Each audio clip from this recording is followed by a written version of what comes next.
let's talk about the application of Gauss law today. That will be our second application. Electric field strength due to an infinitely thin charged plane sheet, we can say. Here we have a charged plane sheet which is uniformly charged. And due to this charged plane sheet, we are going to find electric field strength at this point P. So which is r distance from the charged sheet. So for symmetry, we are going to assume another point to the other side as well, and this is also at the r distance from the charge set. Since we are going to apply Gauss law and we need a closed surface, so in this case we are going to assume this cylinder as a Gaussian surface where we are going to apply our Gauss law. So the cylinder is such that it is passing through the plane sheet. Okay, so some of the charges in the plane sheet is enclosed by this cylinder out here, and because of this charge plane sheet, we will have our electric field line in this x direction as well as in minus x direction as well. And now what we are going to do, we are going to first find how much charge is enclosed by this cylinder out here. uh, so total charge enclosed by the cylinder, this Gaussian surface, total charge, okay, total charge enclosed by the cylinder. Okay, so we do not know how many charges are there in this plane sheet, so therefore we are going to use the concept of charge distribution, continuous charge distribution. And in this case we are going to use the concept of surface charge density, sigma. Okay, surface charge density. Okay, so surface charge density is defined as charge if there is dq charge in dA area. So we can define surface charge density as the derivative of q with respect to area. And then if I make dq as subject, so dq will be the product of sigma dA. And if you integrate both sides, then dq will be integration sigma is the charge density, which will remain constant. So therefore I will only have to integrate dA. So in the integration of dq will give you q, whereas the integration of dA will be giving you a. So now this will be the charge enclosed by the cylinder, because the area which we are talking about is let me choose another color. So this area out here. So we are choosing this area only. So this area A out here is the area of this cylinder, so that the only charge enclosed by this Gaussian surface is sigma times of area of that Gaussian surface. Now after this we can use the concept of flux. So we know by definition flux is the number of field lines, electric field lines passing through the surface, such that the direction of area vector and the electric field should be parallel. Okay, or the electric field should be perpendicular to the surface. So anyway, we will understand that later on. So first let's write the equation for flux. So flux to the surface, so which surface we are talking about? We are talking about the cylinder. So flux, okay, let me choose a brighter color. Flux through the surface. So I'll just talk about the small flux right now because of the small area. So how many area will this cylinder have? This cylinder will basically have three areas. So first area, we can consider this as S1. So the bottom, the second area will be the curved surface area out here. This will be S2. And the third surface area will be again the top one. This will be S3. Okay. So the total flux or d phi will be the sum of this, since flux is scalar. So we can add all the flux to the three surface and then get the d phi. So this will be summation of d phi 1. This will be the summation of d phi 2 and d phi 3. And this can be further written as, so we know that the flux is defined as the dot product between the electric field strength and area, which can further be written as EDS1 cos theta 1, since the dot product can be written as, so if I have the dot product of A vector and B vector, here I can write this as AB cos of theta. So since electric flux is the dot product between the electric field strength and the area vector, so therefore I can write E ds1 cos theta 1. So why ds1? Because we are writing for the first surface, this s1. So similarly for s2, I can write E ds2 for cos theta 2, and for phi 3 we can write E ds3, and this one will be the cos theta 3. Okay, so now next we have to understand what is theta 1. Theta 1 is basically angle between electric field strength and area vector 1. Okay, so ds1. So similarly theta 2 will be your angle between electric field strength and area vector 2, and finally ds3 will also be your angle between electric field strength and area vector 3. So always remember your area vector will always be perpendicular to your the surface. So if I consider the small ds1 out here, so then what will be the direction? So the direction which I'm going to get will be the perpendicular to this s1. So this will be the area vector of ds1.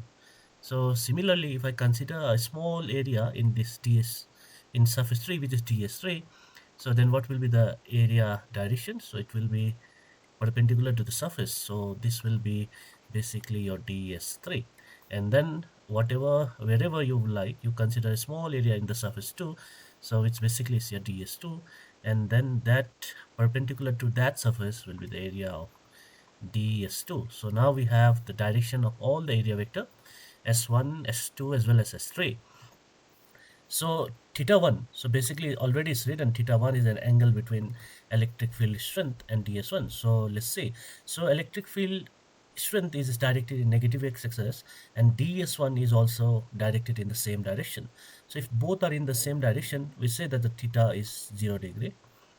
Okay, so and then here in S2 you see the area vector is upward and the electric field direction is in x direction. So therefore wherever, in whichever place you assume, so if you consider ds s2 out here, so it will be outwards in, I think, g direction or z direction. So again it will be perpendicular to e. So whatever wherever you consider this ds2, it is always going to be perpendicular to this electric field strength. So therefore we can say that theta 2 in this case is your 90 degree. And finally, if you talk about the surface 3 and ds3 vector, again it is aligned with the electric field strength, or we can say both are in the same direction. So for that case, I can say this theta 3 will be your 0 degree again. So now since we have got all our theta 1, theta 2 and theta 3, we can replace those values in this equation and then write the equation for the flux. So by that, we have d phi equals to E ds1, E ds1, and what is cos theta 1? Cos theta 1 is cos 0 degree plus E. Okay, so let me remove this one. So E ds2, this will be cos theta 2 is 90, so I'm going to write 90 degree, and plus E ds3 cos 0 again. So then see, the value of cos 0 is 1 and the value of cos 90 is 0. So by that I get this the second term to be 0. So d phi will be the sum of E ds1. So cos 0 is 1, so I need not write that one. And then cos 0 is again 1, so E ds3. So net flux can be obtained by integrating above equation. So net flux, so integrate above equation. So d phi integration will be phi. So E need not be integrated. So ds1 will give you s1 after integration, and E need not to be integrated. So ds3 after integration will give you s3. Okay, and now let's see what is s1. What is s1 and s3? Okay, so what is s1 and s3? S1 and s3 are this surface, top and bottom surface of the same cylinder. So therefore s1 and s3 will be equal. Okay, so they both are the top and the bottom surface area of the same cylinder. So therefore it will be equal. So I can say s1 will be equal to s3. Okay, uh, top and bottom surface area, bottom area of same cylinder, so therefore it will be equal. Okay, so if they are equal, so I will just say S instead of S1 and S3. So what will be my phi? Phi will be the summation of ES and ES, since S1 and S3, and just writing it to be ES. And phi can finally written as 2 ES. So I will give it as equation number 2. And now the final thing that we are going to do is we are going to applying Gauss law. Okay, Gauss law. So according to the Gauss law, what will be the total flux? Total flux will be the charge enclosed times 1 by epsilon naught. Considering the cylinder, inside the cylinder is a vacuum, and Q enclosed is basically how much charge is enclosed by the Gaussian surface. And here we have Gaussian surface as a cylinder. So therefore, the charge which is enclosed by this cylinder, which we have already calculated in the first equation, so which is sigma times A. So therefore, if I have to write, then I can write phi is your sigma times A divided by your epsilon naught, and this will be my equation 3. So now, if I use equation number 2 in equation 3, so you can, or you can compare equation number 2 and 3. Both are the equation for the flux. So therefore, what I have, comparing equation 2 and 3, what we will have, I can write 2es equals sigma times A divided by epsilon naught. Okay, so okay, so here the same, we are talking about the area A, and here I have written S. So therefore I can okay, so I'll not change this one. So rather I will, what I'll do, I will change this one. So area of the cylinder here, instead of writing A, I will write S only. Okay, because we are talking about the same thing. We are also talking about the surface, top and bottom surface of the cylinder, so which is denoted by S. So let me cancel out this S with S. So then if I make the electric field as subject, what will I have? I will have electric field strength will be sigma by 2 epsilon naught. So this will be our electric field strength due to infinitely thin plane sheet at r distance. Okay, so next, if you need to write this in a vector form,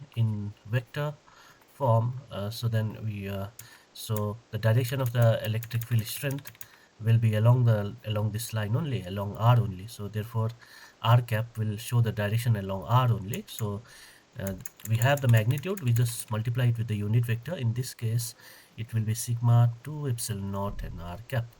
Okay, so this will be our electric field strength, uh, electric field strength due to infinitely thin plane sheet.